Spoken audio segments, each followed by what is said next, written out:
So I'm going to try and answer this question today, which might, on the face of it, seem like an easy question to answer, especially if we just remove that word quantum, right? How long does it take a pint of beer to warm up? Probably about, 20 minutes, right, on a regular day like this. But we're going to see that adding this word quantum into this question makes things much more difficult to answer. So you're going to get another crash course in superposition right now, like we had in Rishi's talk. So in classical everyday physics, which is like the physics that we experience, and what most people learn about in school, objects are either here or there. They're moving left, they're moving right, they're going at one speed or they're going at another. But in quantum physics, we can prove that objects can be here and there. They can move left and they can move right, or they can move one speed and another speed at the same time. And this ability to be in mutually exclusive states at a given time we call superposition. So the most famous example of superposition is called Schrodinger's cat. And what we do here is we put a radioactive particle inside a box, and then we link up this radioactive particle to a vial of poison. And we can prove that this radioactive particle is in a superposition of having decayed and having not decayed yet. And therefore, if it's linked to this vial of poison, then the vial of poison must be in a superposition of having been released and having not been released yet. And then we put an unfortunate cat inside the box as well. And if you just follow the logic, you're going to see that this cat must therefore be in a superposition of being dead and alive at the same time. So this seems completely counterintuitive to us, right? If we were to open up this box and look inside, you would never see the cat being dead and alive at the same time. It would only ever be dead or alive. And this transition from and to or is what Rishi referred to as, some people call it the wave function collapse, some people call it this multiverse branching. I'm not really going to get into any nitty-gritty details because that's not my area of expertise.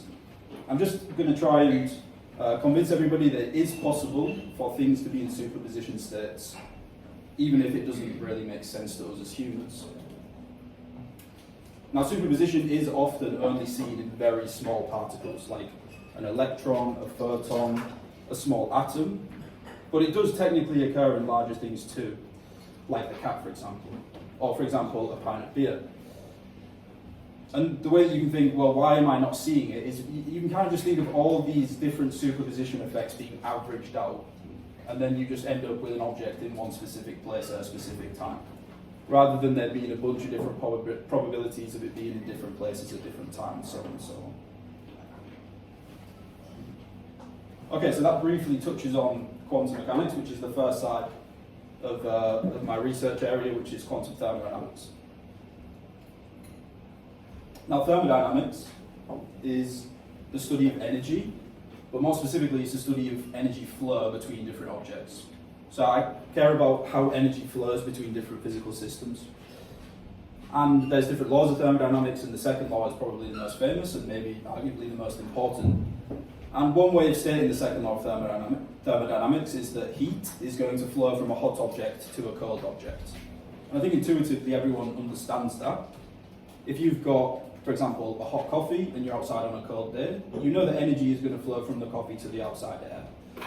And that type of energy which flows from the coffee to the outside air is what we refer to as heat. And this heat transfer is going to keep happening until the two things come to the same temperature. And we call this thermal equilibrium. Right? Equilibrium is just a fancy word for equal, basically, equal temperature. So quantum thermodynamics then, if we put these two things together, is going to be the study of energy transfer between quantum systems which can display strange effects like superposition. So Rishi also talks about entanglement. I'm not going to cover that today because I didn't have enough time. Well, my slides are definitely messed up because I was supposed to have eyes. Right, so this is the question that I'm trying to ask. A blind man is outside having a pint of beer, and how long is it going to take for it to warm up? So again, let's just quickly look through what the second law tells us in everyday regular life. I've got a pint, well not me, but someone's got a cup of coffee outside on a hot day. Well, the coffee has a higher temperature than the outside air. So the second law tells me that energy is going to flow from the coffee to the outside air until they reach the same temperature. So strangely enough, right, the outside air will actually increase in temperature due to the coffee giving it its energy. But because there's so much more air than there is coffee, the temperature of the air will just pretty much stay the same. It's going to be an immeasurable increase. And the same thing is going to happen if you have a pint of cold beer on a hot day. Well, not the same thing, the opposite thing. The outside air is warmer in temperature than the beer, therefore energy will flow from the outside air to the beer, and the beer will increase its temperature to the temperature of the outside air. So putting these things together, this is how we define heat transfer for classical objects. So we refer to it as energy moving to and from the surrounding environment, depending on whether or not the environment around the object or the object is the one that has the higher temperature. So,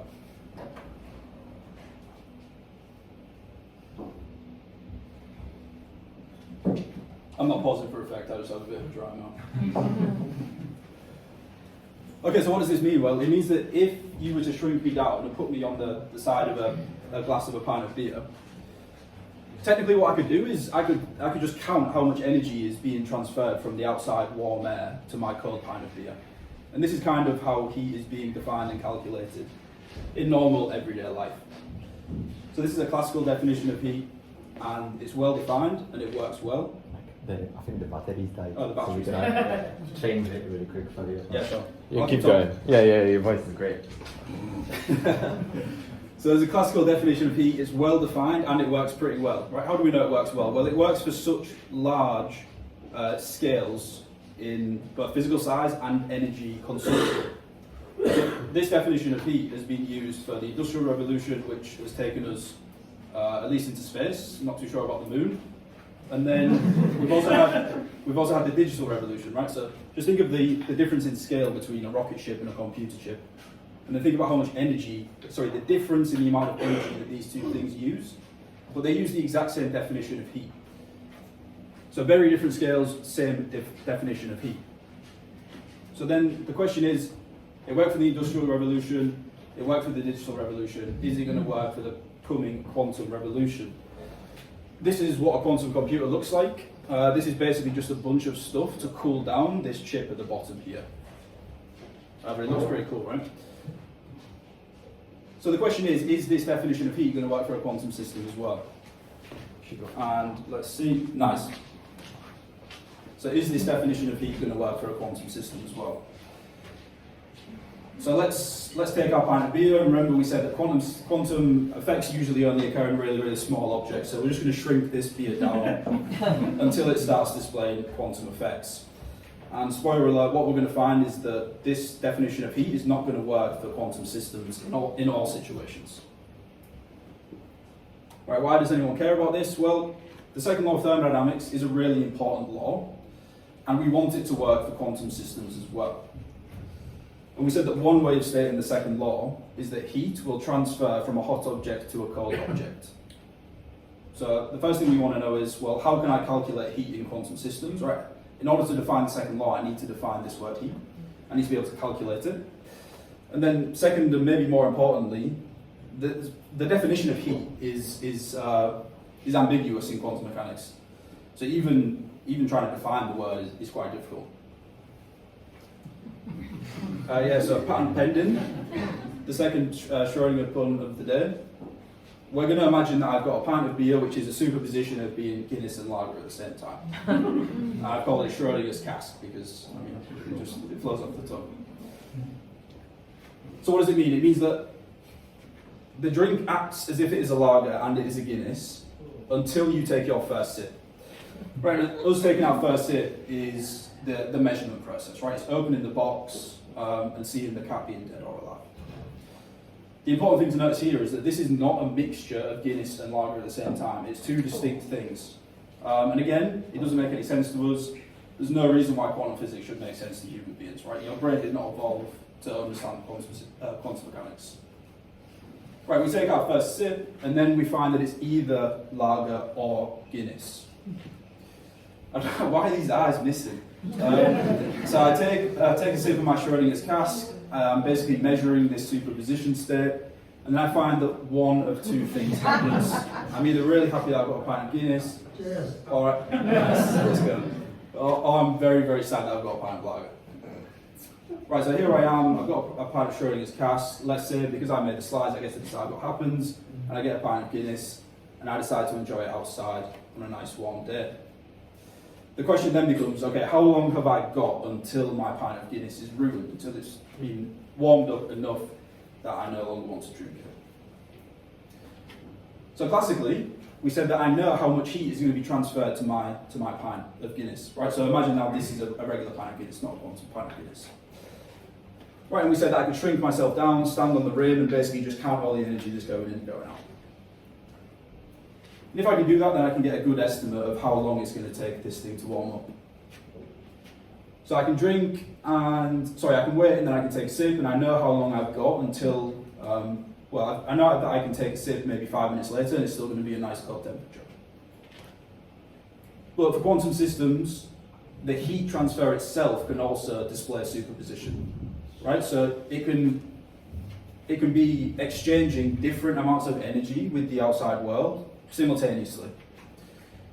Right, so I have this superposition of there being different amounts of heat transfer happening between the drink and the outside world.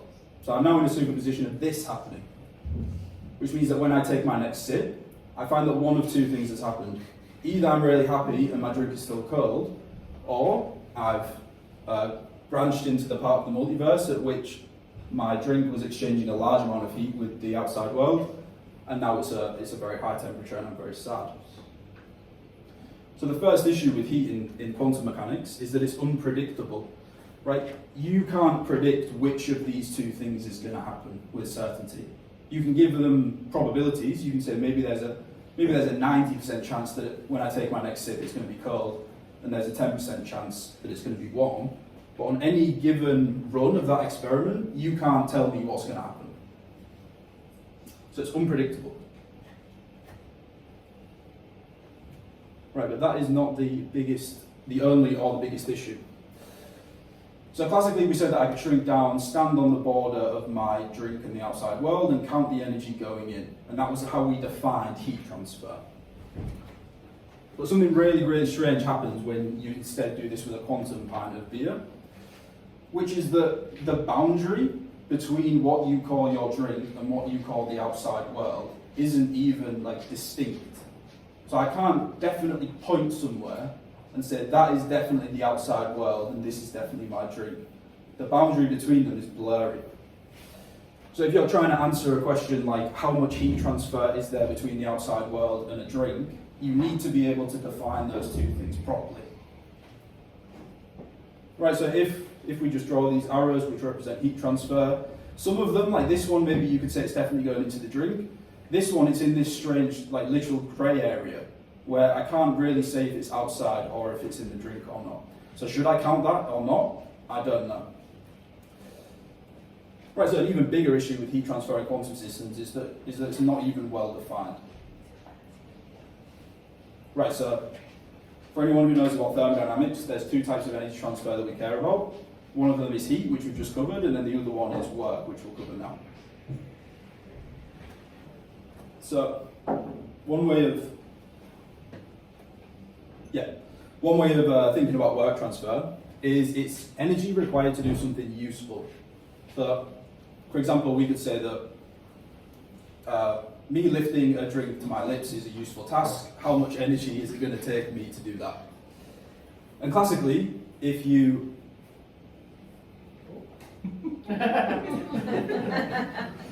It's working. Or not. let's see. There we go. Nice. Let me just check it's still working. Yeah, great. So a classical pint of beer, you could ask me how much energy is it going to cost me to lift this beer, and I can say it's going to cost you whatever it is, I don't know, 10 joules of energy for you to lift that beer. So I can give you a definite answer of how much it's going to cost. Okay, but then let's say you've got a quantum pint of beer and you ask me the same question.